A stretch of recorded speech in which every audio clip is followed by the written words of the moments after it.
आज मैं आपको बताऊं कि मुझे मौका मिला यहाँ हमारे प्रधानमंत्री के घर पे आने का और इनसे बातचीत करने का। तो मैं कोई पॉलिटिकल क्वेश्चंस नहीं लाया हूँ। मुझे जानना है कि as a person, as a human being, एक इंसान के नाते हमारे जो प्रधानमंत्री हैं वो कैसे हैं, क्या खाते हैं, क्या बातचीत, मतलब उनकी पूरी दिन में जो सब चीज़ें होती हैं, मतलब पॉलिटिक को छोड़ के उसके बारे में मैं उनसे जानना चाहूँगा। तो सबसे पहले सर आपका बहुत बहुत धन्यवाद करना चाहता हूँ कि आपने मौका दिया है आपसे बात करने का। मुझे अच्छा लगा कि हम 2400 घंटे राजनीति की बातों में ही उलझे रहते हैं, तो आपने हल्की फुल्की बातें और अपॉलिटिकल बातें करने के लिए इच्छा जताई है। मैं नहीं जानता हूँ दर्शकों को कितनी रुचि होगी, लेकिन ज़रूर मैं खुल कर के बातें बताना पसंद करूँगा। नहीं, बहुत लोग बहुत कुछ जानना चाहेंगे आपके बारे में, क्योंकि आपके पर्सनल मतलब जो लाइफ होती है, कि जैसे कि मैं आपको बताऊं, मेरा ड्राइवर है, उसकी बेटी, मैं उसको पूछ रहा था कि बेटे तो अगर नरेंद्र मोदी जी को, हमारे प्रधानमंत्री को कोई क्वेश्चन पूछना चाहेगी तो क्या पूछना चाहेगी? तो कमाल का सवाल उसने पूछा कि क्या हमारे प्रधानमंत्री आम खाते हैं? ये भी उसका क्वेश्चन है कि आम खाते हैं, और अगर खाते हैं तो क्या काट के खाते हैं या ऐसे गुटली के साथ खाते हैं? मतलब होता है ना, वॉश बेसिन के ऊपर खड़े होके गुटली के साथ आम खाना, उसका मजा ही कुछ और होता है। तो मैं जानना चाहूँगा कि आप आम खाते हो सर? एक तो मैं आम खाता भी हूँ और आम खाना मुझे बहुत पसंद भी है। अच्छा। और गुजरात में आम रस की परंपरा भी है। वो तो बहुत। लेकिन जब मैं छोटा था तो वैसे तो कोई आम वाम खरीदना वरीदना तो हमारे लिए कोई उस प्रकार की कोई लग्जरी हमारे फैमिली थी नहीं। लेकिन कभी खेतों में चले जाते थे तो हमारा देश का जो किसान है बड़ा उदार रहता है। कोई खेत में आकर के खाता है तो कभी रोकता नहीं है, चोरी करता है तो रोकता है। तो आम के पेड़ पर जो पके हुए आम थे वो खाना हमें ज़रा ज़्यादा पसंद था। यानी उतारने के बाद पकाया हुआ नहीं, नेचुरल कोर्स में पका हुआ। और फिर पूरा का पूरा, अच्छा तब तो ये हाइजीनिक की कोई समझ भी नहीं थी कि धोना चाहिए, टिकना करना है, कुछ नहीं समझते थे, ऐसा ही अपना कर लेते थे। लेकिन बाद में जैसे जैसे बड़े तो कई वैरायटियों के विषय में जानने लगे, आम रस खाने की आदत लगी। लेकिन इन दोनों मुझे कंट्रोल करना पड़ता है। अच्छा, अभी फिलहाल कंट्रोल? अब फिलहाल में मुझे सोचना पड़ता है कि इतना खाऊं या ना खाऊं। नरेंद्र जी, मैं आपसे ये पूछना चाहूँगा कि आपने कभी सोचा था कि आप प्रधानमंत्री बनेंगे? कभी आपने सोचा था? और सोचा भी था तो कौन से साल में, कौन सी उम्र में आपने सोचा था कि मैं इस देश को चलाना चाहूँगा? कभी ऐसा विचार नहीं आया। अच्छा। और सामान्य लोगों के मन में बात गले नहीं उतरती है। शायद जो बन जाते हैं सबके जीवन में ऐसा होगा। मैं नहीं मानता हूँ कि यानी कोई एकदम फैमिली ही उसी प्रकार से बैकग्राउंड वाली हो और किसी के मन में इच्छा जगती हो तो बहुत स्वाभाविक है। वरना मेरा जो फैमिली बैकग्राउंड है उसमें तो अगर मुझे कहीं अच्छी सी नौकरी की भी मिल गई होती तो शायद मेरी माँ अड़ोस पड़ोस के लोगों को गुड़ खिला देती कि चलो भाई बेटे को वहाँ नौकरी मिल गई। क्योंकि उससे ज़्यादा हमने तो कुछ सोचा नहीं था, गांव के बाहर कुछ देखा नहीं था। ये तो ऐसे ही यात्रा चल पड़ी और देश मुझे लेता चला गया। तो अपने आप ही बनते चले गए, सब कुछ जिम्मेवारी आती गई। बहुत ही मतलब नेचुरली रहा है इसमें। वैसे मुझे मेरी दृष्टि से, मेरे व्यक्तिगत जीवन की दृष्टि से अननेचुरल लग रहा है। ओके। क्योंकि मेरा बैकग्राउंड, मेरी दुनिया, आज की जो राजनीति का तौर तरीका, उसमें ये सब बैठता ही नहीं है जी। मुझे भी आश्चर्य हो रहा है कि देश मुझे इतना प्यार कैसे करता है और इतना सारा क्यों मुझे देता रहता है। जहाँ तक मैंने पढ़ा है आप सन्यासी बनना चाहते थे, या आप सोल्जर या आर्मी में जाना चाहते थे, ऐसा कुछ भी था? ये आपकी बात सही है, ये आपकी बात सही है। बचपन में मेरा एक स्वभाव था किताबें पढ़ना, लाइब्रेरी चला जाता था, तो बड़े बड़े लोगों के जीवन पढ़ना ये शौक़ रहता था। कभी फौज वाले यूनिफॉर्म में निकलते थे तो मुझे बड़ा देखता था, कभी बच्चे की तरह खड़े होकर के सैल्यूट कर देता था, मन करता था कुछ ना कुछ। इतने में 1962 का वॉर हो गया, तो हमारे यहाँ से दूर एक महसाना स्टेशन है मेरे गांव से, तो वहाँ स्टेशन पे सब लोग, जो फौज के लोग ट्रेनों में जाते थे, उनका बड़ा सत्कार करते थे, चाय वगैरह, तो मैं भी चला जाता था। तो जाकर के मैं भी वो, तो मुझे बड़ा मज़ा आता था। तो मन पे हो गया कि हाँ, ये देश के लिए जीने मरने वाला रास्ता है। तो कभी उस दिशा में सोचता था। इतने में एक बार मैंने कहीं पढ़ा कि गुजरात में कोई सैनिक स्कूल है, उसमें आप दाखिल हो सकते हैं। तो हमने हमारे उस समय शायद 1 रुपया 2 रुपये से उसका सारा जानकारियाँ मंगवाते थे।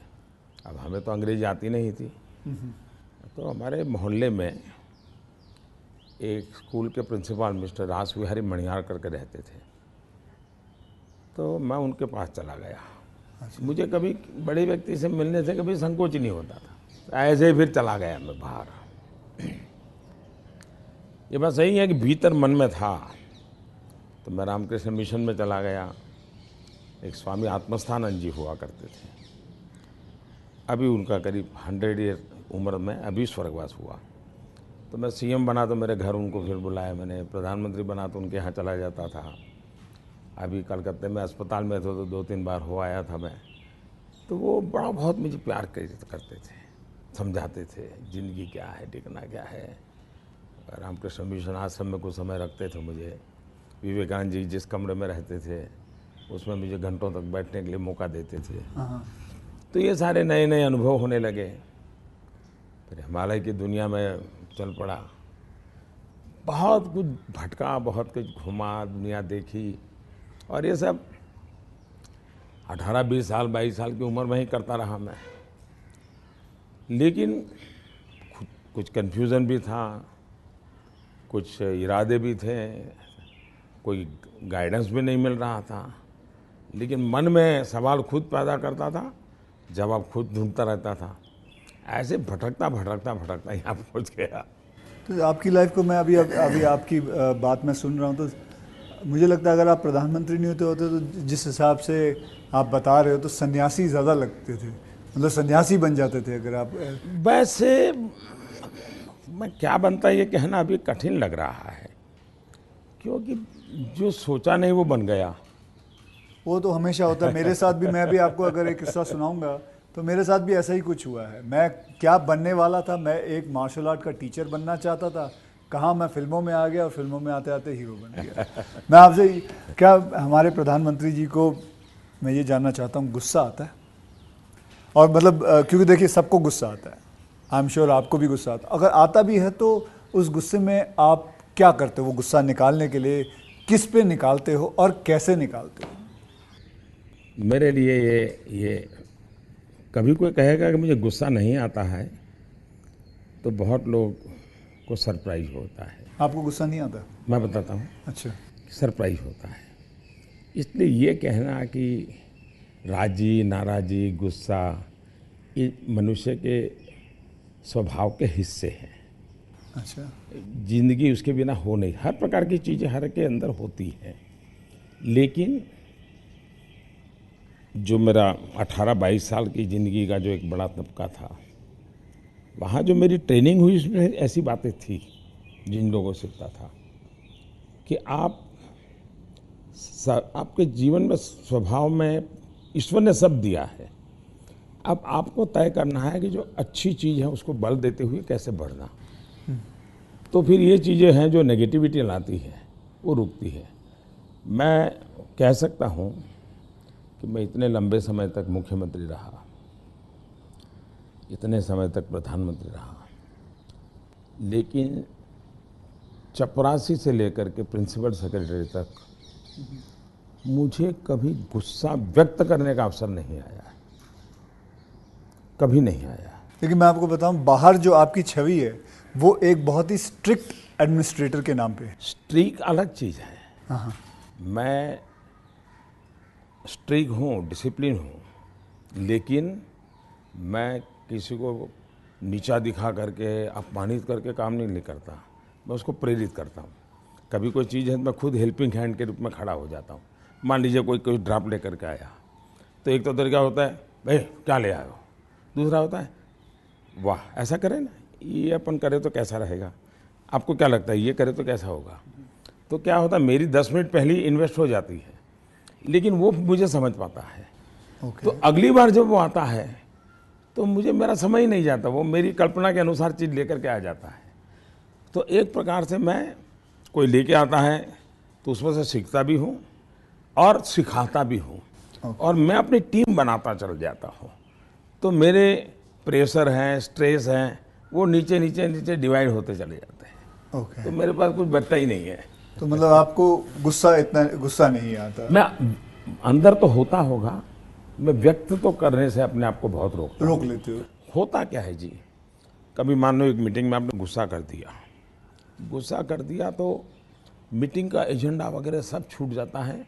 हर एक के मन पे वो 2-3 मिनट की समय रहता है, वही छाया रहता है, वो बहुत नुकसान करता है जी। तो मैं जैसे मुझे गुस्सा आता है तो मैं आपको बताऊं, गुस्सा एक निकालना बहुत अच्छी बात है। मैं छोटा मुँह और बड़ी बात, मैं आपसे बहुत छोटा हूं, और मैं कहूँगा कि आप है ना गुस्से को जो है अंदर ना रखें, उसे निकालें। जैसे मैं निकालता हूँ, क्या करता हूँ, एक बॉक्सिंग बैग घर पे रखा हुआ है, जितना हो सकता है सुबह 4:30-5 बजे मार लेता हूँ और अपना गुस्सा निकाल लेता हूँ, और फिर थक हार के बस, या कभी समुद्र किनारे चला जाता हूँ और जोर से चीखता हूँ, कोई भी नहीं होता है।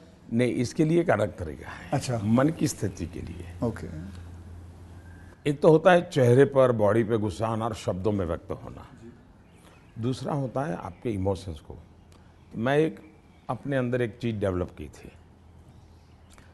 ऐसी कोई घटना है जो मुझे पसंद नहीं आई है और मेरा मन करता है कि ऐसा क्यों हुआ। कभी होता था मेरे साथ ऐसा क्यों हुआ, कभी होता था मैंने ऐसा क्यों किया, मुझे ऐसा नहीं करना चाहिए था।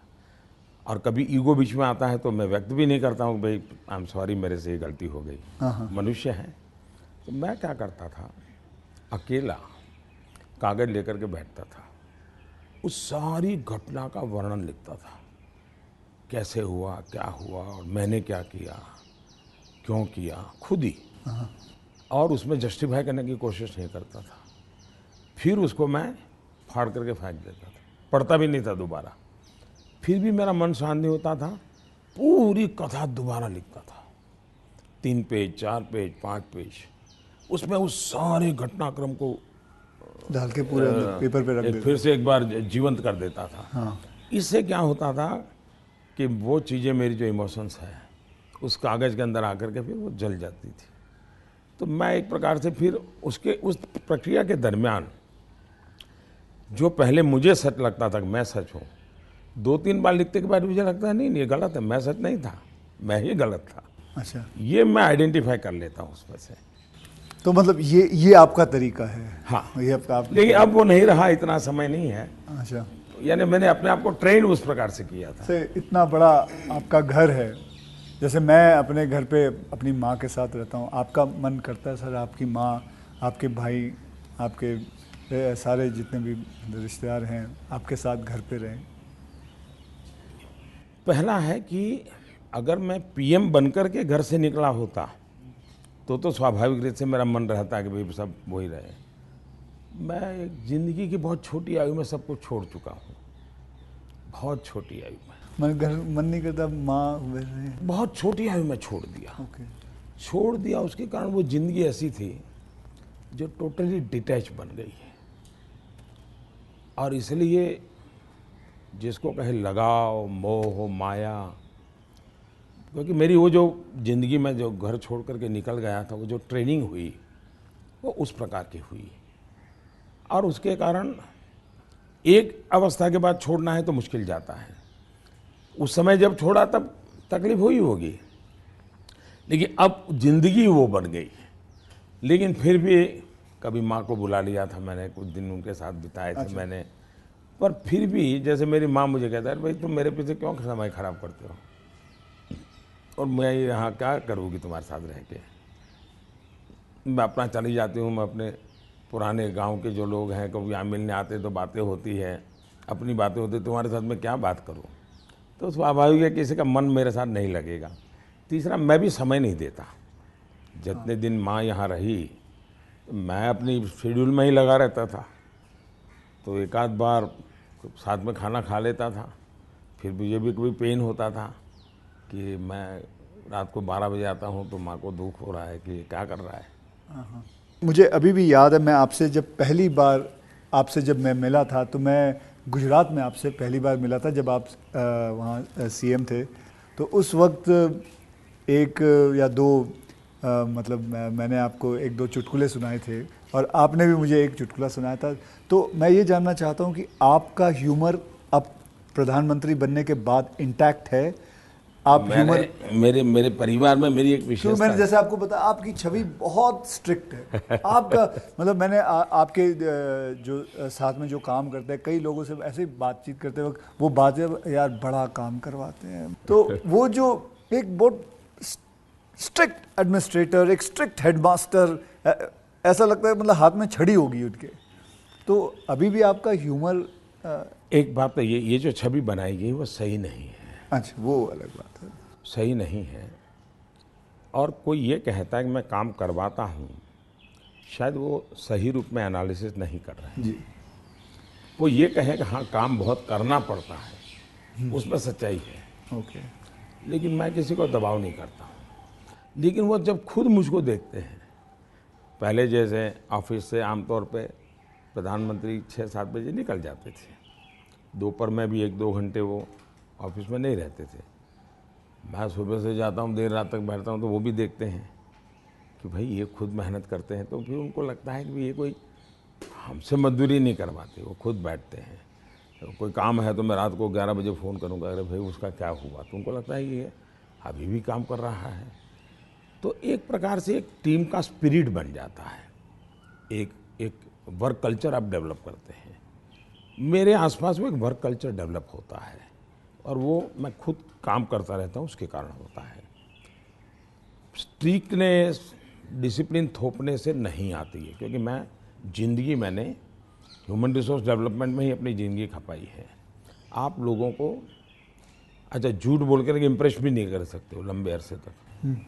वो सब देखते हैं आपको कि या बात ऐसी करते हो, करते ऐसे हो, तो आप जैसे हैं वैसे रहो और उनसे काम करिए। हाँ, मैं काम के समय काम में रहता हूँ, इसलिए इधर उधर की बातें समय ख़राब नहीं करता हूँ मैं। दूसरा, मान लीजिए मैं मीटिंग कर रहा हूँ और कोई मोबाइल फ़ोन अपना समय बिगाड़ रहा है, तो मैं फिर उनकी तरफ जा, अच्छा बताइए अभी मैं जो विचार कह रहा था क्या हुआ, तो उनका ध्यान नहीं था। तो उनको लगता था मोबाइल फ़ोन में मैं ट्विटर देख रहा था। तो तब से मेरी मीटिंग में लोग समझ गए कि मोबाइल फ़ोन लेके नहीं जाना चाहिए। मैं किसी से भी मिलता हूँ, कोई भी व्यक्ति आएगा, मेरा कभी बीच में फ़ोन नहीं आता है जी।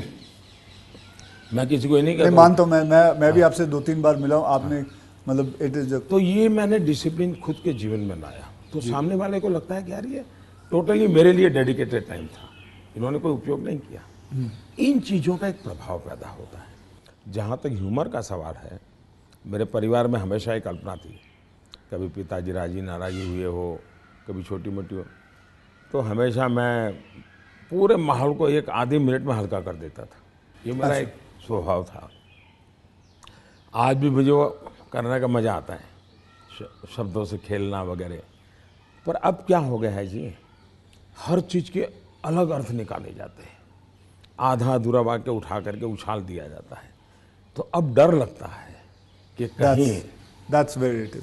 कहीं जा कर के, इरादा वो नहीं होता है, हंसी मजाक कहावत सब होना चाहिए, लेकिन अब दुरुपयोग हो जाता है तो डर लगता है। आज ये सोशल मीडिया की वजह से लोग कोई भी शब्द कोई भी उल्टा सीधा करवा सोशल मीडिया के बजाय टीआरपी वाले, परेशानी टीआरपी वाले करते हैं। तो आप जरा अपना ह्यूमर को बचा के रखते हो, लेकिन अपने दोस्तों के साथ आपके जो दोस्त हाँ, वो तो आज भी चलता है जी। मेरी कैबिनेट मीटिंग का ब्रीफिंग होता है, तो मेरे जो जूनियर अफसर हैं, वैसे वो बेचारे संकोच करते हैं, क्योंकि उनके लिए पीएम जो एक ऑरा बना हुआ है दुनिया में, वो तो बड़ा अलग है। मैंने वो ऑरा रखा नहीं है, मैं दोस्ताना करता हूँ, तो मैं उनको चुटकुले सुनाता रहता हूँ कभी कभी। तो ऑपोजिशन पार्टी में आपके कोई दोस्त हैं? बहुत दोस्त हैं, बहुत अच्छे दोस्त। आप अभी भी उनके साथ कभी चाय पीना? बहुत अच्छे दोस्त हैं हम लोग, साल में 1-2 बार साथ खाना भी खाते हैं। अच्छा। हाँ, अब खैर वो फॉर्मल होता है, क्योंकि लेकिन हम तो कहते हैं, कैमरा में देखते हैं, हम तो मीडिया के सामने, मीडिया जो दिखाती है हम तो वही देखते हैं, हमको तो पता ही नहीं एक होता बहुत ये। पहले की बात है, जी। तब तो मैं मुख्यमंत्री भी नहीं था, नहीं किसी काम से मैं शायद पार्लियामेंट गया था, और गुलाम नबी आज़ाद और मैं बड़े दोस्ताना अंदाज में गप्पे मार रहे थे। फिर हम बाहर निकलते तो मीडिया वालों ने पूछा, कह रहे यार आप लोग इतने पक्के दोस्त। तो मारते हो, फिर तुम तो बोले आरएसएस वाले हो, ये गुलाम नबी से तुम्हारी दोस्ती कैसे है? हाँ। तो फिर गुलाम नबी ने अच्छा जवाब दिया। हम दोनों खड़े थे, वो कहा देखो भाई, बाहर जो आप लोग सोचते हो ऐसा नहीं है, शायद एक फैमिली के रूप में हम लोग जितने जुड़े हुए हैं सभी दल के लोग, हाँ। वो शायद बाहर कल्पना नहीं कर सकते। आपको हैरानी होगी, और वैसे मैं ये बोलूँगा तो चुनाव में मेरा नुकसान भी हो सकता है लेकिन ये ममता दीदी हाँ। साल में आज भी मुझे एक दो कुर्ते वो खुद सिलेक्ट करने जाती है, और मेरे लिए एक दो कुर्ते भेजती है। अच्छा। हाँ। that is something very big to know about. Sir अच्छा, वो मिठाई भी, बांग्लादेश के प्रधानमंत्री हैं शेख हसीना जी, तो मेरा दौरा हुआ तो ऐसे ही बंगाली मिठाइयों की चर्चा चली, तो आज भी वो साल में 3-4 बार कोई न कोई बंगाली नई मिठाई होगी तो स्पेशली ढाका से मुझे भेज देती। अच्छा, वहाँ से। हाँ, स्पेशली बड़ा आग्रह करके। तो ममता दीदी को पता चला तो वो भी साल में 1-2 बार मेरे लिए कुछ न कुछ बंगाली मिठाई जरूर भेज देती है। मोदी जी, मैं आपसे एक बात जानना चाहूँगा। मैंने ये सुना है, जब मैं पिछली बारी आई थिंक पिछले साल मैंने ये सुना था कि जब आप गुजरात के सीएम से आप निकल के आप प्राइम मिनिस्टर जब बने थे, तो आपकी जो जमा पूंजी थी आपके बैंक में करीबन 21 लाख रुपए थे, और वो 21 लाख आपने अपने स्टाफ की बच्चियों के नाम पे एफडी या उनको बांट दिए थे। तो आज मैं जानना चाहूँगा, आप नहीं भी जवाब दे सकते हैं, आज आपका बैंक बैलेंस कितना है? एक तो ये आधी अधूरी बात है। अच्छा। आधी अधूरी इसलिए है कि जब मैं गुजरात से सीएम के रूप में निकला, वैसे मेरा कोई बैंक अकाउंट नहीं था। सीएम बनने के बाद एमएलए बना तो मेरा तनख्वाह आना शुरू हो गया। आपकी बैंक अकाउंट नहीं? उसके पहले नहीं था कुछ। अच्छा। हाँ। हाँ, एक बचपन में निकाला था, तो वो भी एक बड़ी लंबी कथा है। मेरी स्कूल में, वहाँ मेरे गांव में एक देना बैंक का ब्रांच खुला, तो स्कूल के अंदर वो देना बैंक के लोग आए थे। उन्होंने सब बच्चों को एक गुल्लड़ देते, कुल्लड़ बोलते, गुल्लक दिया, और बच्चों को कहा भाई इसमें आपको पैसे डालना है और हर महीने बैंक में जमा कराना, आपके नाम से पैसा जमा होगा। तो हमने भी बैंक अकाउंट उसमें खुलवा दिया। अब हमारे गुल्लक में तो कुछ आया ही नहीं। अच्छा। आने वाला कुछ था ही नहीं, तो क्या आएगा? तो हम तो कभी पैसा जमा नहीं कराया। अब गांव छोड़ के चले गए हम, बैंक में हमारा अकाउंट बना रहा, तो उनको हर साल वो कैरी फॉरवर्ड करना पड़ता था, लिखा पढ़ी करनी पड़ती थी। तो वो मुझे ढूंढते रहते थे कि इसका बैंक अकाउंट बंद करना है, इसको बुलाए कहाँ से। तो शायद 30-32 साल तक वो बना रहा, और उनको कहीं पता चला बाद में कि मैं अब पॉलिटिक्स में हूँ, तो बैंक वाले मेरे पास आए, बोले साहब जरा सिग्नेचर कर दीजिए, आपका एक बचपन का बैंक अकाउंट पड़ा हुआ है, हमको बंद करना है। अच्छा। तो मेरी बैंक अकाउंट से दुनिया ये रही।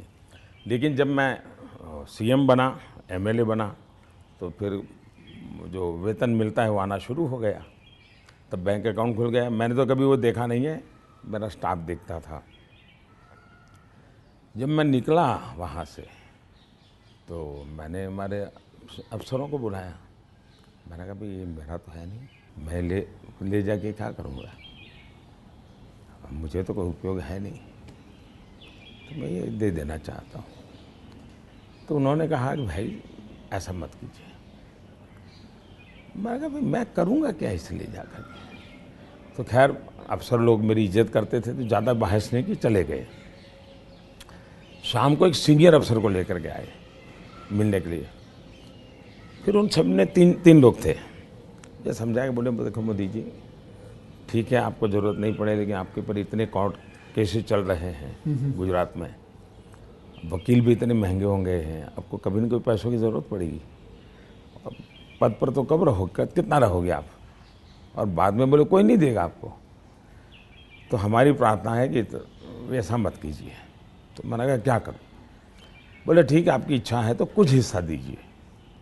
तो उसमें से मैंने फिर 21 लाख रुपया दिया। अच्छा, उसमें से? हाँ, ओके। मेरे अपने जेब से दे दिया। और मैंने कहा कि ये जो हमारा सेक्रेटरीट है उसमें जो ड्राइवर है, हाँ, प्यून है, उनकी खास करके बच्चियाँ, उनको ये शिक्षा दीक्षा के लिए खर्च करना। अभी वो फाउंडेशन शायद बनाया हुआ है गुजरात सरकार ने, और उसमें से वो मदद कर भी रहे हैं। फिर वहाँ मुझे एक सरकार की तरफ से एमएलए को एक प्लॉट मिलता है। ओके। पैसों से मिलता है लेकिन कम खर्चे में। हाँ। वो प्लॉट मिला तो मैंने पार्टी को कहा भाई ये ले लो आप, मैं आपको दे देना चाहता हूँ, मुझे कुछ चाहिए नहीं। तो मेरी वो प्रक्रिया चल रही थी। फिर पता चला कि वो मामला तो कहीं सुप्रीम कोर्ट में लटका पड़ा है, शायद वो ज़मीन किसी को दे नहीं सकते, इस प्रकार का कुछ है। वो मुझे पूरा याद मालूम नहीं, क्योंकि मैं इस चीज़ों में रुचि नहीं लेता। लेकिन जब भी वो क्लियर हो जाएगा तो मैंने वो भी पार्टी को देना तय किया हुआ है। साहब सच में गुजराती है ना, क्योंकि गुजराती जो होते हैं वो पैसों के लिए बहुत सही रहते हैं।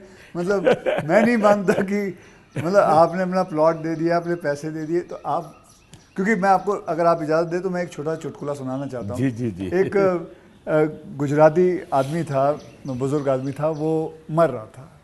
तो वो कहता है, मेरी गुजराती ज़रा इतनी ठीक नहीं है, लेकिन वो कहता है कि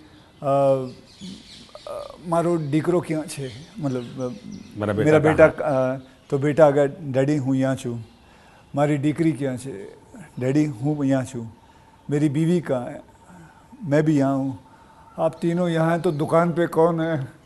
तो सारे के सारे इधर ही आ गए हो, तो मेरे दुकान पे कौन है? क्योंकि मैं मानने को तैयार नहीं हूँ कि, क्योंकि मैंने देखा है गुजरात, मेरे बहुत सारे गुजराती दोस्त हैं, गुजराती जो होते हैं वो अपने पैसों को बहुत सही संभाल के रखते हैं, वो अपने पैसों से दूर नहीं रहते। मैं आपको एक चुटकुला सुना दूँ। जो ठीक है, ये बहुत बड़ी बात। ओके।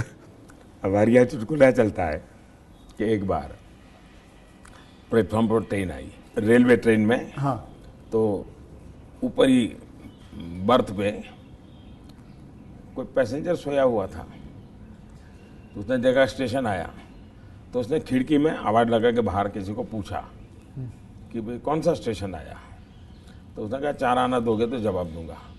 तो बोले जवाब की जरूरत नहीं, अहमदाबाद होगा। समझ गया मैं, बिल्कुल। तो ये बिल्कुल बात सही है। और एक बताता हूँ, ये किसी की आलोचना करने के लिए नहीं है, लेकिन कोई भी अर्थ निकाल सकता है, और ये सत्य घटना में से बना हुआ चुटकुला है।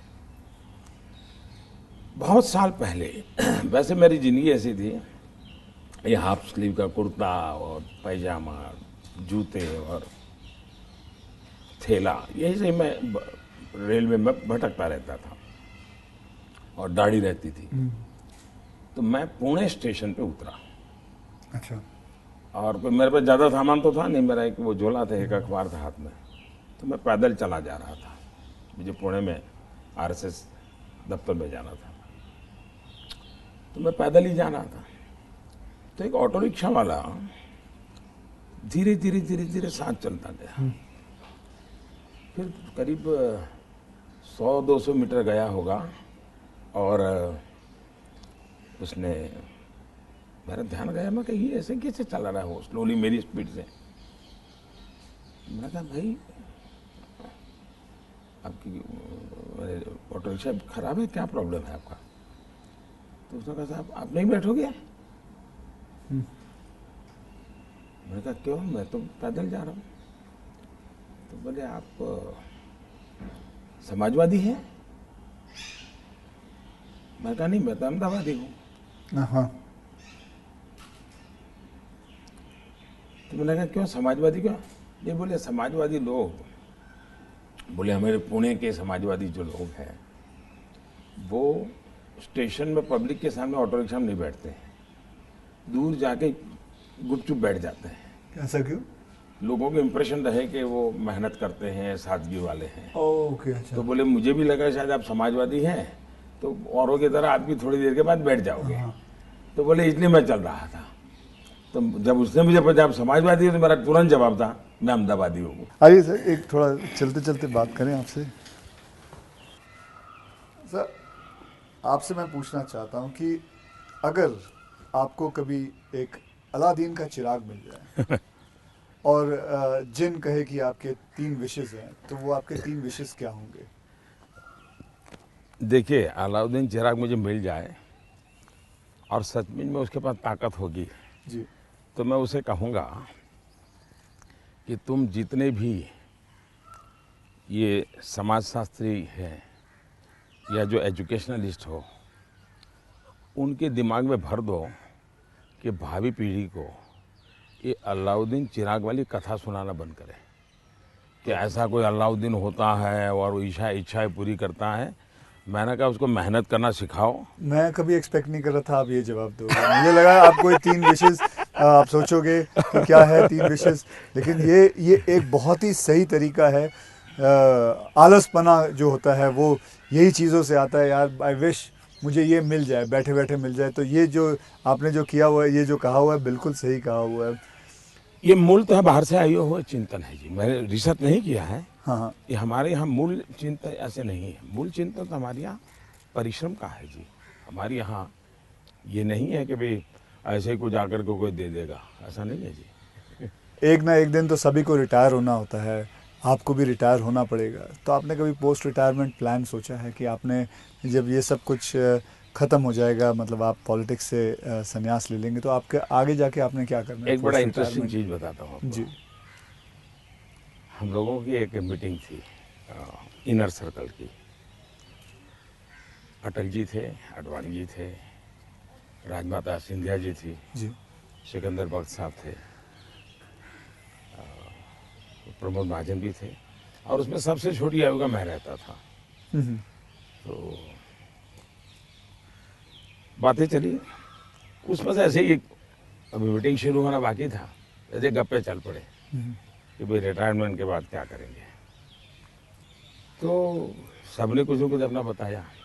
प्रमोद महाजन इसको बड़ा लोगों को खुद करके निकालते थे। अच्छा, प्रमोद जी की व्यक्तित्व की विशेषता थी, उनका जीवन बड़ा विविधताओं से भरा था। अनेक प्रकार की एक्टिविटी से वो अपने आप को जोड़े रखते थे। मुझे पूछा, मैंने कहा भाई मेरे लिए तो बड़ा कठिन है, क्योंकि मुझे कुछ नहीं आता है। मैंने कभी इस सारी चीज़ों में सोचा ही नहीं। मैंने तो जब जो जिम्मेवारी मिले उसी को जिंदगी माना है। जिम्मेवारी ही मेरी जिंदगी है।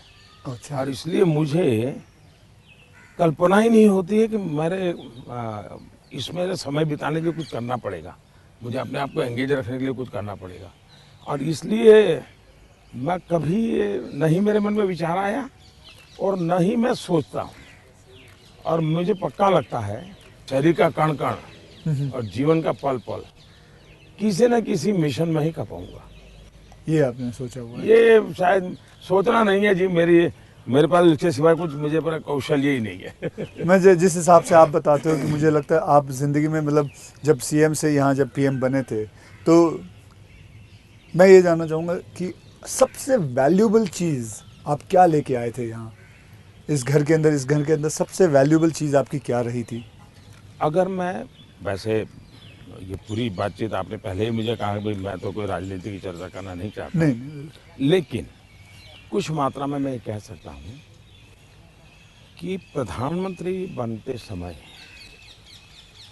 शायद और प्रधानमंत्रियों को ये बेनिफिट नहीं मिला है जो मुझे मिला है। देश में इतने प्रधानमंत्री हो गए जी।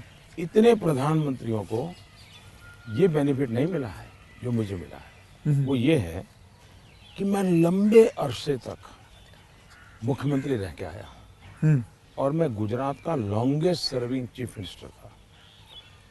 चीफ मिनिस्टर होने के नाते आपको बारीकियों से जुड़ना पड़ता है, बारीकियों से काम करना पड़ता है। आपको इश्यू आपके सामने सीधे आते हैं, सॉल्यूशन आपको सीधा करना पड़ता है। ये तजुर्बा शायद मेरे पहले के किसी प्रधानमंत्री को नहीं मिला। इतना सद्भाग्य नहीं मिला। देवगौड़ा साहब मुख्यमंत्री रहे थे, लेकिन बहुत अल्पकाल के लिए। मैं बहुत लंबा रहा हूँ। मैं समझता हूँ कि इसने मुझे देश की सेवा करने के लिए बहुत बड़ी संबल दिया, बहुत बड़ी ताकत दी है। ये मैं अपना एक मान सकता हूँ कि वहाँ से मैं लेकर के आया, ये जो देश के काम आ रहा है। आप जैसे मैं जानता हूँ, जैसे मैं आपके एक स्टाफ मेंबर से भी बात कर रहा था, आप 3 या 4 साढ़े 3 घंटे ही सोते हैं। मतलब 7 घंटे तो सोना एक अमूमन एक शरीर को चाहिए चाहिए, आप 3.5 घंटे ही सोते हो। ये 4 बात घंटे ये सोते बात आपकी सही है। मेरे जो जितने मेरे साथी हैं, मेरे जानने वाले लोग हैं, या हमारे जो अब सरकार में आया हूँ तो डॉक्टर भी रहते हैं, उन सबका मेरे से एक ही आग्रह रहता है कि मेरी नींद में बढ़ाऊं।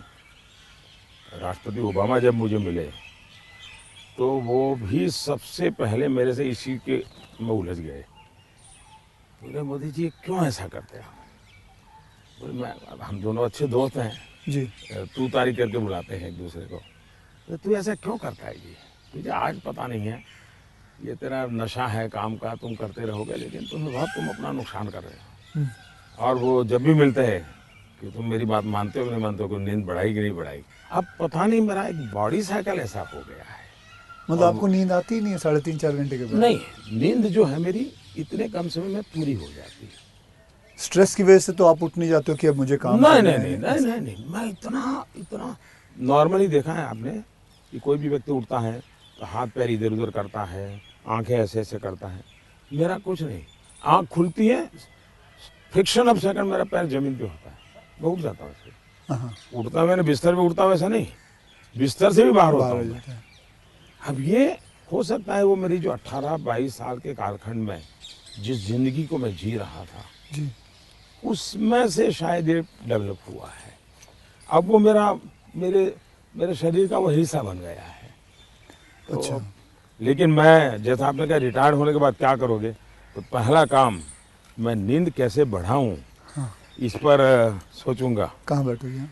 आ जाओ। आज आपके सारे कागज पड़े हैं अच्छा, शायद। कोई बात नहीं, आ जाओ। तो आपको कभी, मैं ये जानना चाहूँगा, वैसे कई लोग जानना चाहेंगे कि नरेंद्र मोदी जी को जब जुकाम लगता है तो वो क्या लेते हैं?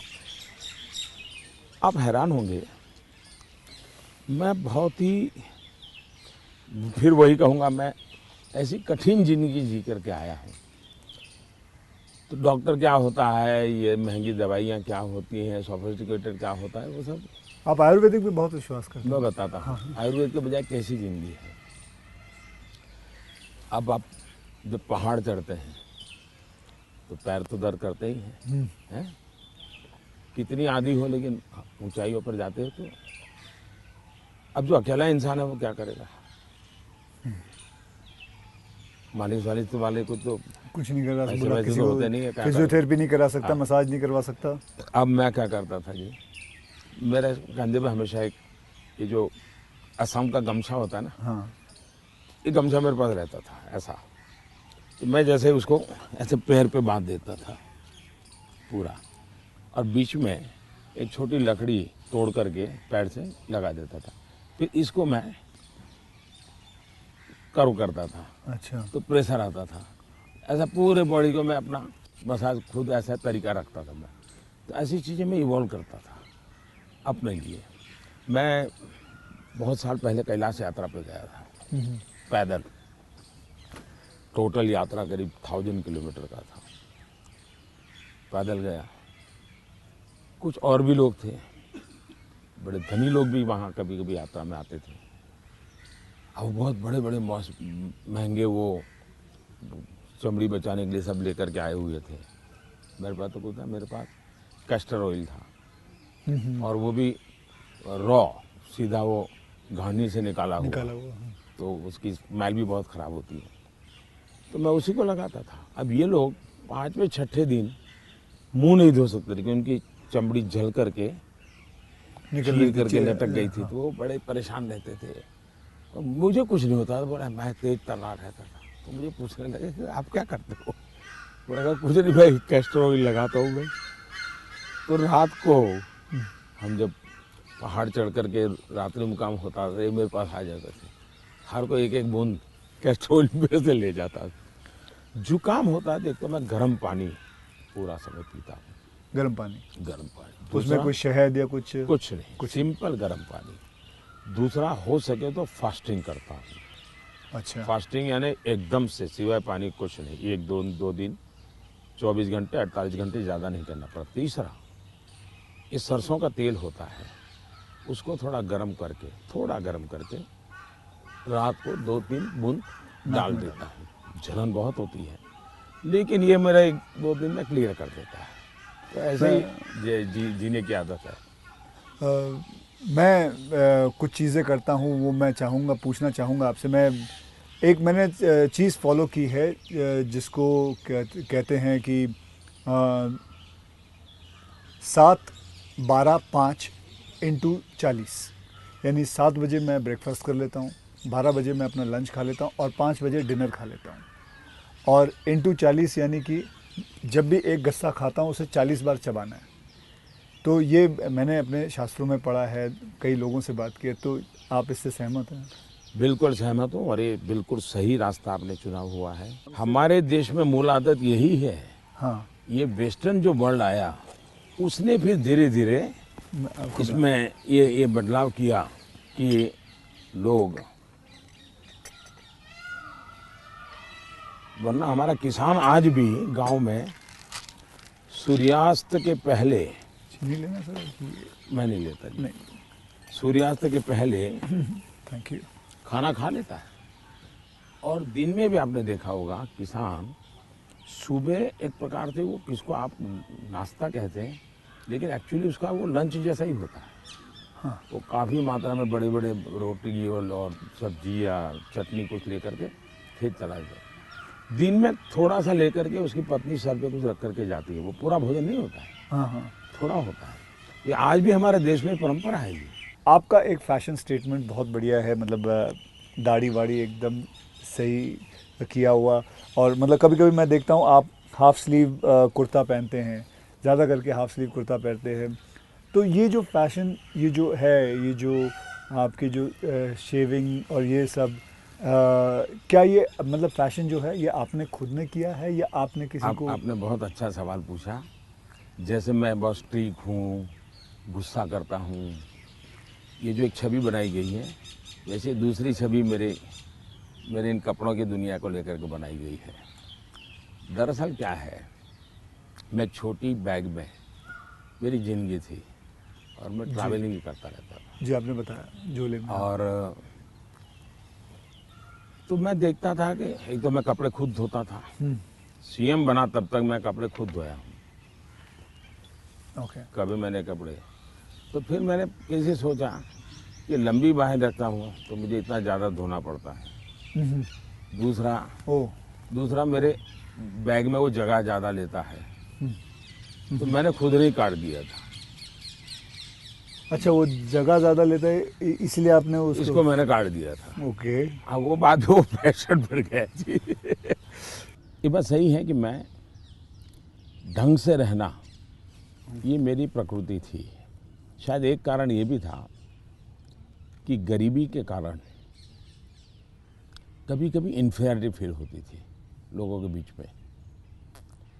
तो उसको ओवरकम करने के लिए शायद साइकोलॉजी पढ़ी होगी बचपन में, ऐसा मुझे लगता है। तो मैं क्या करता था, अब हमारे घर में वो प्रेस करने के लिए तो कुछ था नहीं, तो मैं ये बर्तन का जो लोटा रहता है उसमें कोयला भर देता था, गर्म कोयला, और उसी से कपड़ों को प्रेस करता था और पहन के जाता था। लेकिन जूते नहीं थे। तो मेरे एक मामा एक दिन आए घर पे, तो पता नहीं उनका मन कर गया, तो उन्होंने मेरे लिए जूते ला दिए।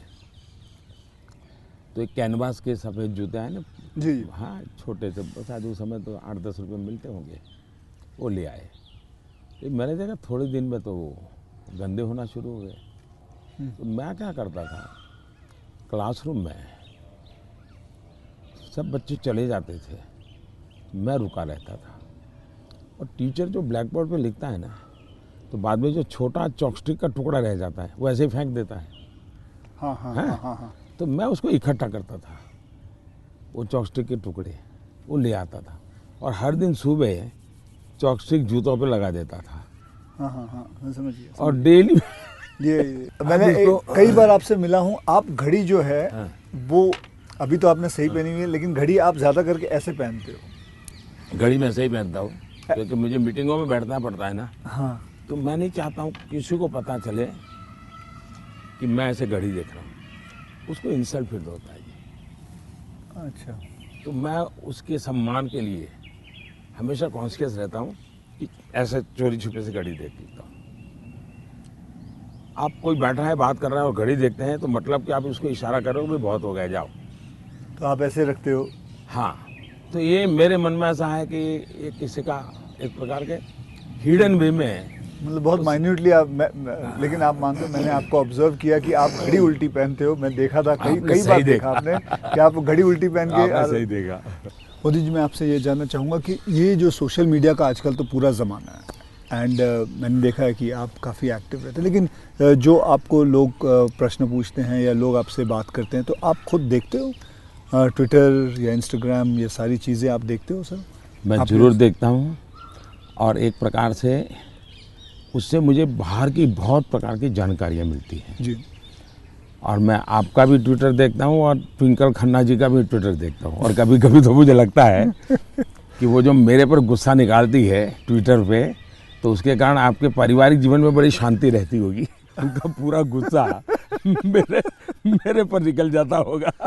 हाँ। इसलिए आपको बड़ा आराम रहता, सुकून मिलता होगा। तो मैं आपके लिए इस प्रकार से काम आया हूँ, खास करके ट्विंकल जी के लिए। और शायद ट्विंकल जी को पता नहीं होगा, उनके नाना जी चुनी भाई, उनसे मैं मिला था। अच्छा, ये तो बहुत पहले। और कारण क्या था, ये बड़ा इंटरेस्टिंग है जी। गुजरात में एक बहुत बड़ा अकाल पड़ा था, तो हम लोग कुछ न कुछ सामाजिक काम करते थे। उसमें हम लोगों को ये बटर मिल्क के केंद्र चलाते थे, छाछ पीने के लिए गर्मी में लोगों को। हाँ। बटर मिल्क, तो वो मूल सुरेंद्रनगर जिले में हम बहुत बड़ी मात्रा में करते थे। तो उस एक कार्यक्रम में मुंबई में एक सज्जन थे, मिठाई के बहुत बड़े व्यापारी थे, नाम तो मैं भूल गया, वो उनको लाए थे और उन्होंने डोनेशन भी दिया था। हाँ। और हमने ऐसे छाछ केंद्र चालू किए थे बटर मिल्क के। ओके। बहुत बड़ी मात्रा में, जैसे पानी की परब रहती है वैसे छाछ की परब रहती थी, और हर गरीब व्यक्ति वो। तो उस समय मैं उस सेवा के काम में लगा था और उस समय इनके नाना जी वहाँ आए थे, तो उस समय मेरी उनसे मुलाकात हुई थी। अच्छा, तब मुलाकात, काफ़ी बातें हुई थी उनके साथ, तो मेरा उस प्रकार से उनसे परिचय रहा है। तो आप मतलब खुद भी पढ़ते हो और लोगों को? बिल्कुल, मैं पढ़ता भी हूँ और मज़ा लेता हूँ। आपको वैसे मैं जब आप अपने ऊपर कोई मीम्स बने हुए देखते हो, जो सोशल मीडिया पे मीम्स आते हैं, तो वो मीम देख के आपको हंसी आती है? वैसे आपने कहा गुस्सा तो आता नहीं ज़्यादा करके, लेकिन वो जो मीम्स आप देखते हो तो आपको कैसा लगता है? जैसे देखो, मैं कुछ 4-5 मीम लेके आया हूँ, ये देखिए। ये लिखा है, this T seller can give nation unity, equality, safety, prosperity. तो ये एक है, इसमें लिखा हुआ है, चटनी के बिना ढोकला है बेकार, अब की बार मोदी सरकार। ये देखिए, मेरे ही सारे फ्रेटर्निटी के लोग आए थे, आपसे मिले तो सबके चेहरे पे यहाँ लगा दिया है जय श्री राम। ये आपने देखा कभी? ये मैंने नहीं देखा, ये आज देख रहा हूँ। अच्छा, ये नहीं देखा आपने? तो ये रोहित शेट्टी जो है, ये एक्शन डायरेक्टर हैं, मीट्स नरेंद्र मोदी जी, और अगले दिन आपको उन पर इतना असर पड़ा, सीधा मोटरसाइकिल लिया आपने, निकल पड़े। तो ये मीम देख के आपको कैसा लगता है? मैं एंजॉय करता हूँ। मैं उसमें मोदी को कम देखता हूँ, क्रिएटिविटी को ज़्यादा देखता हूँ।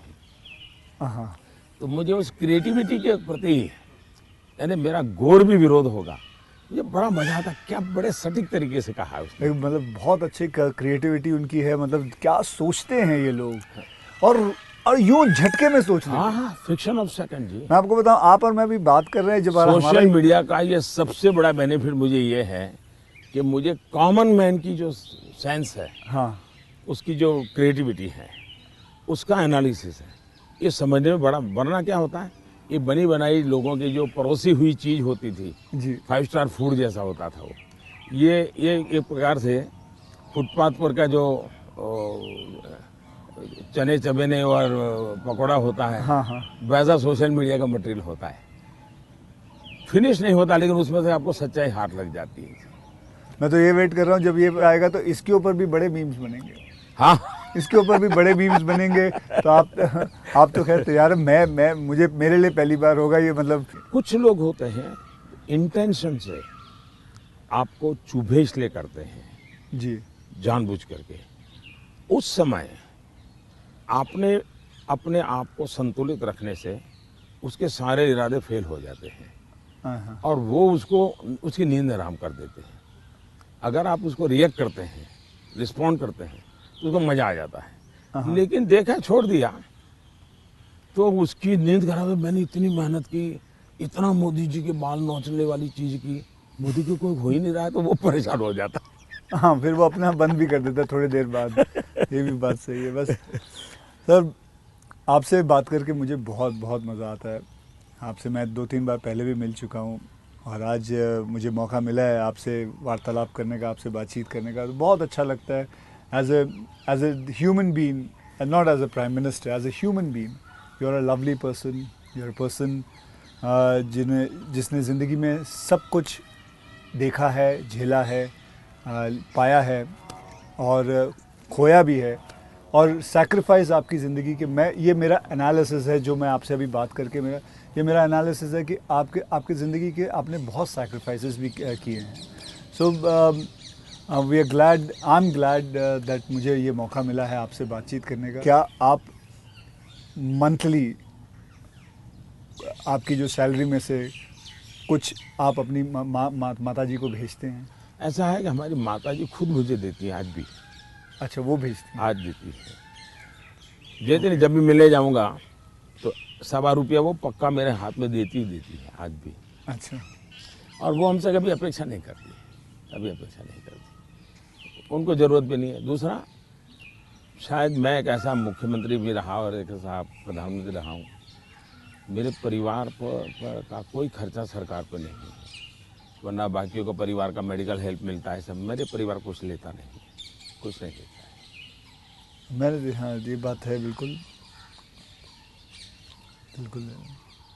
तो ये एक प्रकार से, लेकिन इसका मतलब ये नहीं कि कोई माँ के प्रति लगाव नहीं है, ऐसा नहीं है, लेकिन जीवन ही ऐसा बन गया है कि मैंने अपने आप परिवार, पूरा देश को अपना परिवार बना लिया है, इसी में लगा रहता हूँ, यही काम करता रहता हूँ। मोदी जी, मैं ये जानना चाहूँगा कि आपको, मतलब बचपन में ऐसा कौन सा खेल था जो आप खेलते थे? मैं बचपन में संघ की शाखाओं में जाता था। अच्छा। संघ की शाखाओं में बड़े अच्छे वैज्ञानिक खेल होते हैं।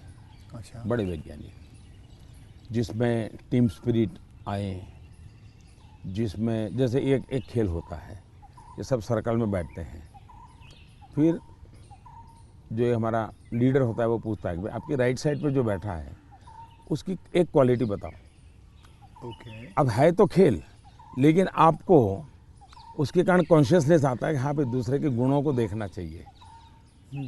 अब खेलते खेलते ही डेवलपमेंट होता है इंसान का, और इसलिए मुझे बचपन में संघ की शाखाओं में खेलों के द्वारा टीम स्पिरिट क्या होती है, रिस्पॉन्सिबिलिटी शेयर करना क्या होता है, ये खेल है संघ में, बहुत बढ़िया खेल है।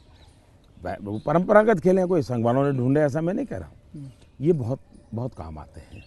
दूसरा, मैं योगा से ज़्यादा जुड़ गया, फिजिकल एक्टिविटी के रूप में कहे तो, लेकिन मैं इंडिविजुअल खेल के बजाय ग्रुप वाले खेल को हमेशा पसंद करता रहा, क्योंकि वो एक प्रकार से आपके व्यक्तित्व को अलग से डेवलप करते हैं। जो इंडिविजुअल खेल होता है वो आपको एक अलग प्रकार का डेवलपमेंट करता है, वो गलत करता है ऐसा मैं नहीं कह रहा हूँ, लेकिन अलग प्रकार का करता है। टीम के अंदर खेलने से अलग प्रकार का होता है, आपको एडजस्ट करना पड़ता है, आपको साथ चलना पड़ता है, आपको किसी की लीडरशिप करनी होती है, आपको सबॉर्डिनेट को संभालना होता है। तो ज़िंदगी जीने के लिए ग्रुप वाले गेम्स खेलने चाहिए। ओके। इंडिविजुअल कितना ही हम बड़े चल जाएं, लेकिन ग्रुप वाले खेल जरूर खेलना चाहिए, ये मेरा मत रहता है। जी, आपने कभी गुल्ली डंडा खेला है? बिल्कुल खेलता था गुल्ली गाँव डंडा में। खेलते? हाँ हमारे यहाँ गांव में खेलते थे, फिर कंचे खेलते थे। हाँ, लेकिन ज़्यादातर मैं तैरने के लिए चला जाता था, मुझे पानी पसंद था, अच्छा। तो तैरने के लिए चला जाता था। दो कारण थे, एक तो मेरे परिवार के सारे कपड़े मैं धोता था, परिवार के सभी सदस्यों के। अच्छा। तो तालाब में ही पानी था, तो हम तालाब में चले जाते थे, तो उसके कारण स्वाभाविक मेरा स्विमिंग सीख गया, तो मैं बहुत घंटों तक स्विमिंग कर लेता था। हाँ। तो मेरे शरीर के जो अगर मूलभूत कहें कि डेवलपमेंट, बॉडी डेवलपमेंट जिसको कहें, वो शायद स्विमिंग से हुआ है। वो गांव वाला स्विमिंग जो जी समझ गया। अपने गांव में तालाबों में, नहर हो गई, तालाब हो गया वहाँ हाँ, की। उसी में। मुझे अभी याद है आपका, मैंने एक यूनाइटेड नेशन में एक पहली जो स्पीच देखी थी आपकी, आई थिंक 2014 में दी थी। मैं प्रधानमंत्री बना और सितंबर में गया था, सितंबर में गए थे। तो आपने जब आपने इतने सारे स्पीचेस दिए हैं हिंदुस्तान में, तो वो आपका पहला स्पीच था जो वर्ल्ड वाइड पूरी दुनिया। तो वर यू नर्वस? क्या मेरे प्रधानमंत्री नरेंद्र मोदी जी नर्वस थे उस दिन? मेरा प्रॉब्लम ओवर कॉन्फिडेंस का है। अच्छा, उल्टा था? उल्टा था। और हुआ क्या कि मैंने मन में सोचा था कि ये मेरा फ्रेमवर्क रहेगा बोलने का। जब जहाज़ में यहाँ से जा रहा था, हमारे अफसरों ने मुझे ब्रीफिंग भी किया था। जब मैं अमेरिका पहुँचा तो हमारी फॉरेन मिनिस्टर सुषमा जी, उनकी मीटिंगें ज़्यादा होती थी, तो उनको पहले जाना पड़ता है, तो पहले गई हुई थी। तो पहुंचने के बाद ही मेरा कोई दूसरे दिन कार्यक्रम था, तो मेरा नेचर है, मैं होटल से उतरता हूं तो पहले मीटिंग ही कर लेता हूं। तो ब्रीफिंग के लिए सब बैठे थे, तो सुषमा जी ने पूछा कि साहब आपका भाषण वगैरह, मैंने कहा कर लेंगे, क्या है। तो वो अड़ गई। उन्होंने बड़ा आग्रह नहीं कि बोले साहब ऐसा नहीं चल सकता। अच्छा, अफसर लोग बोल नहीं पाते थे मुझसे, किसी ने मुझे कहा भी नहीं था। बोले यहाँ एक्सटेम्पो भाषण नहीं करना चाहिए, बोले लिखित स्पीच होना चाहिए। मैंने कहा मैं तो न किसी को लिखने के लिए कहा है, न मैंने लिखा है, मैं तो हर जगह वैसे ही करता हूँ। खैर काफ़ी दिन हमारी आधा घंटा तक बहस होती रही, लेकिन उन्होंने बिल्कुल पकड़ कर कहा नहीं साहब इसमें आपकी नहीं चलेगी, आपको मानना पड़ेगा। तो मैंने कहा क्या करेंगे ये? तो मैंने कहा मैं अपना बता देता हूँ मुझे क्या बोलना है। तो मैंने वहीं पर उस दिन मैंने कहा इसके आधार पर आप बना दीजिए। फिर वो स्पीच तैयार हुई। अब मुझे स्पीच प्रॉब्लम नहीं था, पढ़ना ही प्रॉब्लम था। मतलब पढ़ना यानी पढ़ कर के बोलना, वो मैंने कभी आपको देखा मुझे नहीं। बहुत दिक्कत होती है जी, बहुत दिक्कत होती है। मेरा थॉट प्रोसेस इतना तेज चलता है। तो मेरा वो पहला भाषण जो है, हाँ, वो पढ़ कर के मैं किया हुआ हूँ, यानी एक्चुअली पढ़ रहा हूँ मैं। आपने देखा होगा मेरे हाथ में कागज है। तो ये अच्छा, सबसे पहले मुझे नेपाल प्रधानमंत्री बनने के बाद तो वहाँ भी मैं एक्सटेम्पो बोल दिया था, और वो भाषण आज भी मशहूर है जी। आज भी मशहूर है भाषण। नेपाल में पहला भाषण था। तो एक्सटेम्पो वाला भाषण आपका हमेशा, मैंने कभी वैसे देखा नहीं तो आपको। मेरे लिए फिर वो ये इस प्रकार की जो मीटिंगें होती हैं उसमें ये बहुत आवश्यक हो गया। बाद में मुझे भी ध्यान में आया कि भाई ये देश का मसला होता है, कोई इधर उधर शब्द न चला जाए। तो फिर खैर मुझे उस डिसिप्लिन को फॉलो करना चाहिए। लेकिन मेरे पहले भाषण का मेरा अनुभव ये है। अच्छा, फिल्में देखते हैं? अभी नहीं देख पाता हूँ। लास्ट फिल्म कौन सी देखी? लेकिन मेरे गांव में एक थिएटर था जी। और मेरा एक दोस्त था दशरथ करके, उसके पिताजी थिएटर के बाद सिंह चना बेचते थे।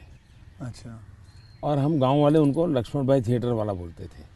वो बेचते थे तो चना से, तो उनसे हमारा परिचय था।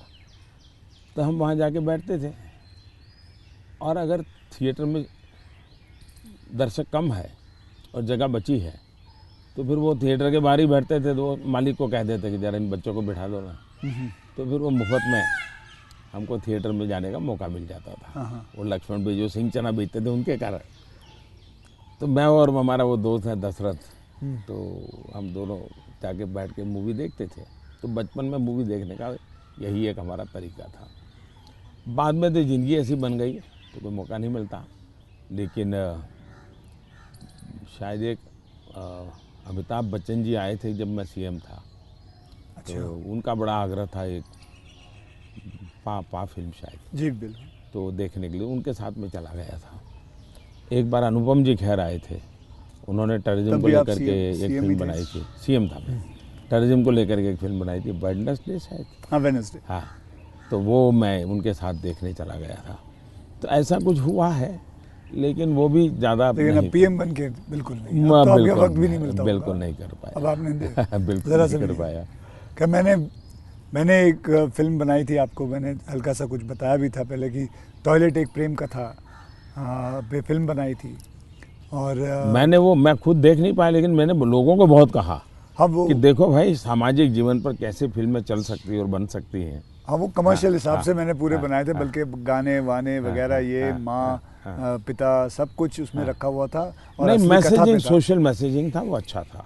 हाँ तो लेकिन खैर वो तो मैंने रियल लाइफ में किया था, लेकिन आपने रियल लाइफ में करीबन 9 करोड़ से भी ज़्यादा टॉयलेट्स बनाए हैं, तो ये तो मतलब ऐसा कैसा हो गया जैसे कि आपने जैसे ही आप प्राइम मिनिस्टर बने तो सबसे पहले आपने स्वच्छता के ऊपर बात की, टॉयलेट्स के ऊपर बात की, तो आपको वो डर नहीं लगा कि आप पहली बार मतलब आप प्राइम मिनिस्टर बन रहे हैं और सबसे पहला मतलब द फर्स्ट फ्यू मुद्दा इसी पे रखा हुआ है, स्वच्छता पे रखा हुआ है, स्वच्छता आपके लिए बहुत मायने रखती है? मैं मेरे जीवन में मैंने गांधी जी वगैरह जो पढ़ा है, और कुल मिला के मैं देखता हूँ कि हमारे देश में बीमारी, गरीबी, इन सब की चीज़ों के साथ हेल्थ बड़ा सबसे बड़ा विषय है।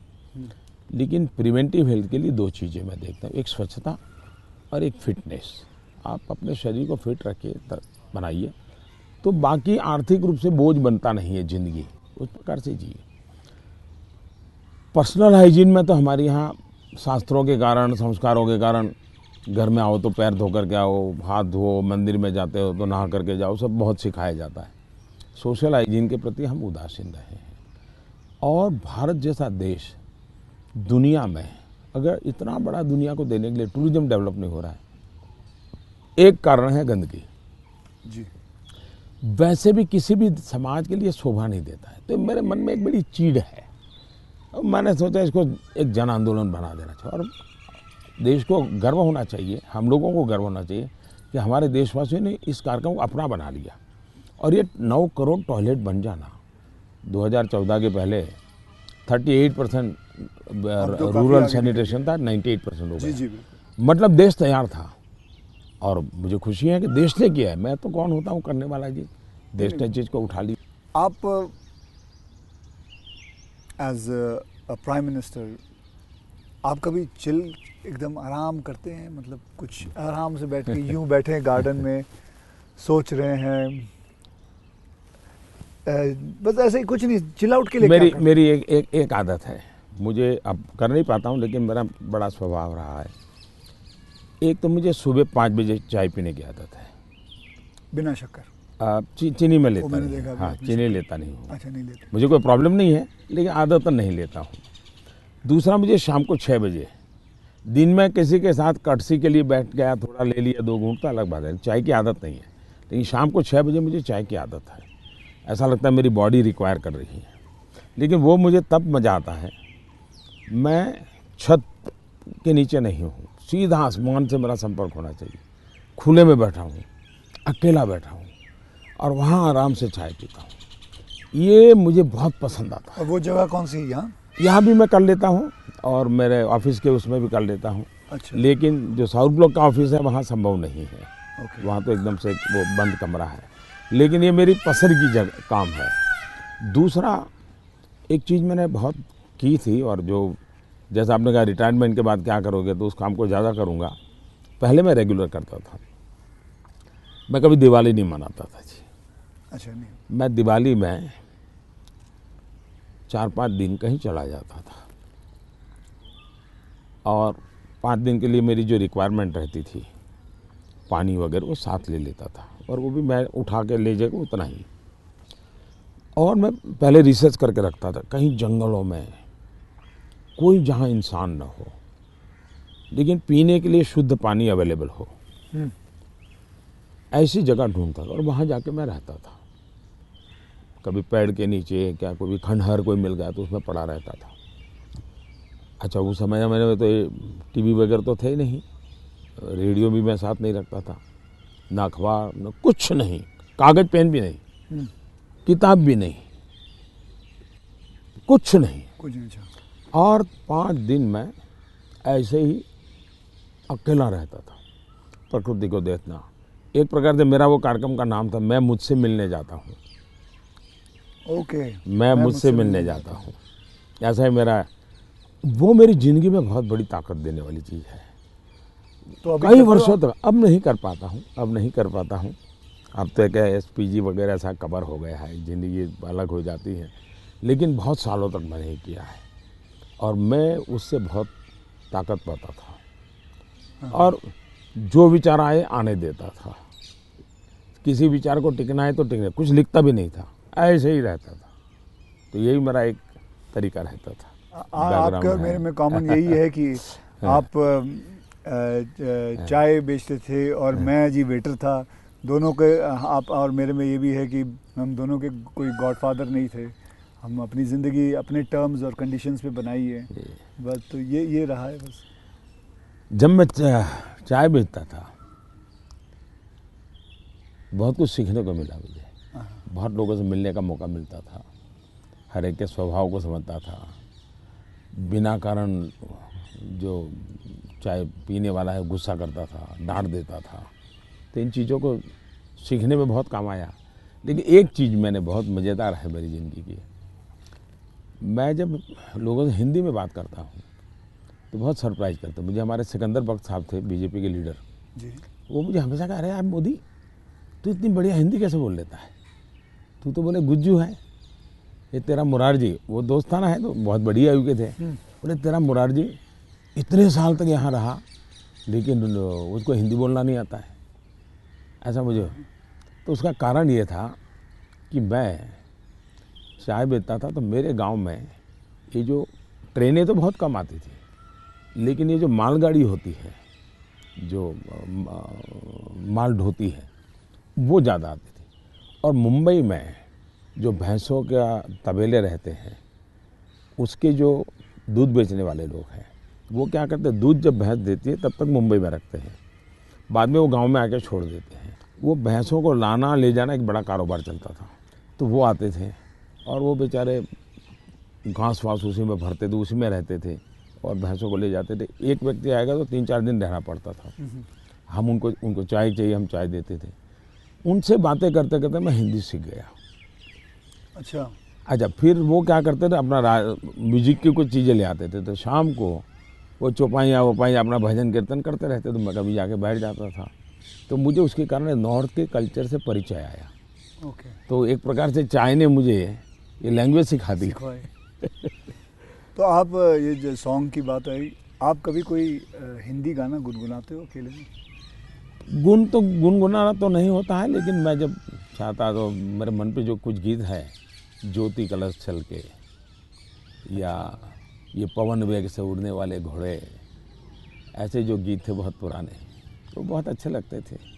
आज के कोई गाने नहीं गुनगुनाते? आज तो पता ही नहीं मुझे। मुझे आपसे बात करके चलिए, बहुत मज़ा आया। देश के लोगों के लिए काम आएगा कुछ बातें नई ये बहुत सारी चीज़ें काम में आएंगी, इसमें बहुत सारी चीज़ें। लेकिन मुझे अच्छा ये लगा कि ये चुनावी आपाधापी तू मैमे के बीच ये भी एक कुछ पल होता है। तो जो आप पूछते हैं ना कैसे रिलैक्स होते हो, ये भी तरीका है रिलैक्स होने का। बहुत रिलीफ रहेगा।